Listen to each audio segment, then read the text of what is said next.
今天给大家分享一下我这批越冬白菜的种植结果。今年是个暖冬，春天又开始的早，所以种植结果是远超我的预期的，比往年的效果要好很多。看看这批白菜，现在长得都是特别的好。这批白菜前一阵子经历了1到2周特别寒冷的天气，尤其是1月份的时候，连续好多天都有到-12度，还下了几场大雪。在这些严寒还有大雪下，居然完全没有冻死。看着天气一暖和过来，这新叶都开始长了，像一朵花一样。这些白菜呢，在整个冬天都是完全没有保护的，就是这样露天种植的。往年的时候，我们也有过失败的经验，就是天气特别冷的时候，露天种植的白菜还是有一定的几率会被冻死的。今年呢，说实话，我们原本也是没有抱太大的期待，这一批露天种植的本来就是让它自生自灭，做测试观察效果的，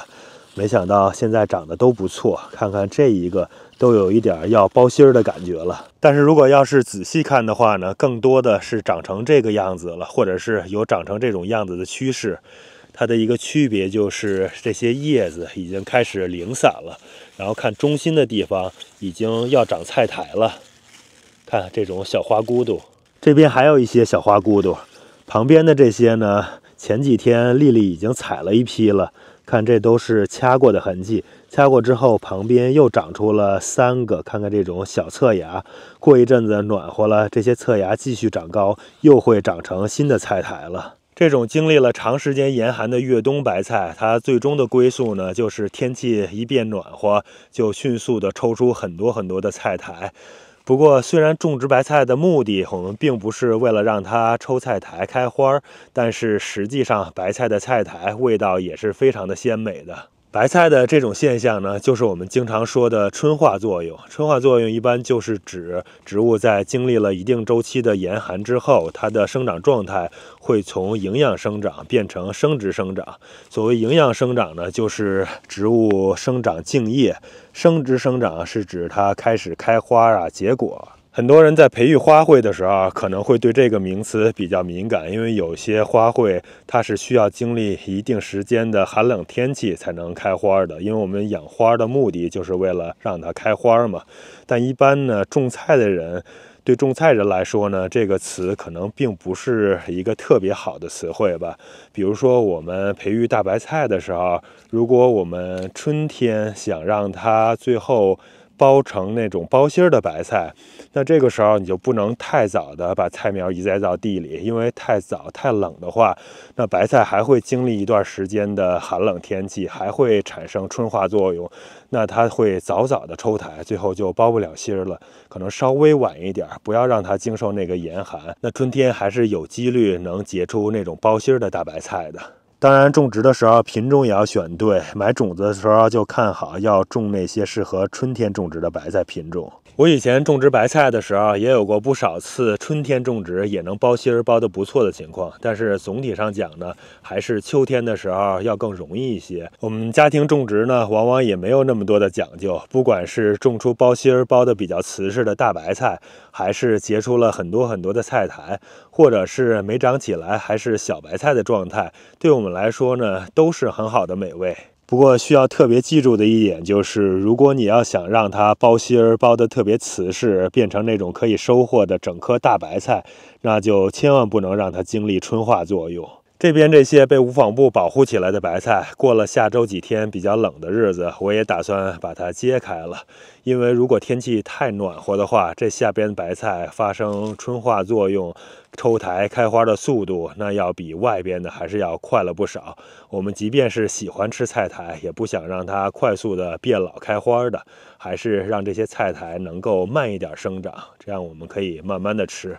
你看这里边这一颗白菜，这儿已经特别明显能看出中间抽苔了。像这种呢，我们就要把它从中间给掐下来，然后掐下来之后，它还会从侧面继续再长出一些新的菜苔，直到天气特别热的时候。这边我们还有不少密植的大蒜，这些大蒜我们主要是用来吃青蒜苗的，大概再过2个月吧，到4月份的时候就能开始吃上了。到时候这蒜苗配上腊肉，又变成餐桌上的一道美味了。估计可能我们都等不到4月份，也许3月份，等它们稍微大一点，我们就该过来摘了。刚才提到的春化作用，其实还有一个植物会对春化作用比较敏感，那就是冬小麦。像这种冬小麦的品种，我们一般都是在头一年的秋天种植的。这样的话，经过一个比较长的冬天，第2年到夏天的时候才会开花，然后结麦穗。如果你冬小麦的品种在春天种的话，那它就基本上不可能再结出很好的麦穗了。当然，有一些春小麦的品种，那是不太受这个影响的。这植物啊，好多时候还是挺神奇的。这边种的这一片覆盖作物啊，今年算是发挥比较好的作用了。这鸡鸭鹅呀，几乎每天都过来吃。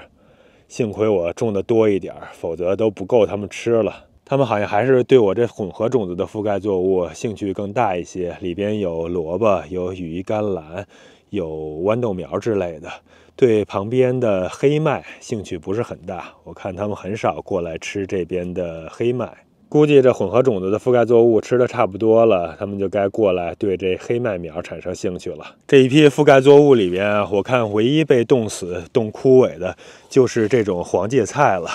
看来黄芥菜的耐寒能力还是要更弱一些，另外也有可能当时它们长得实在是太高大、太茂盛了。一般耐寒的植物长得越高大越茂盛，那在冬天被冻死的几率就会更大一些。像我们种越冬大蒜也是，如果你在上一年种太早了，让大蒜苗长得太高大了，那冬天被冻死的概率还是挺大的。就像我以前说的那样，在入冬前如果能长出5、6片叶子，那就是最好的状态了。我的这一批大蒜是种的比较晚了，只有4、5片叶子的样子，还是稍微的有点小。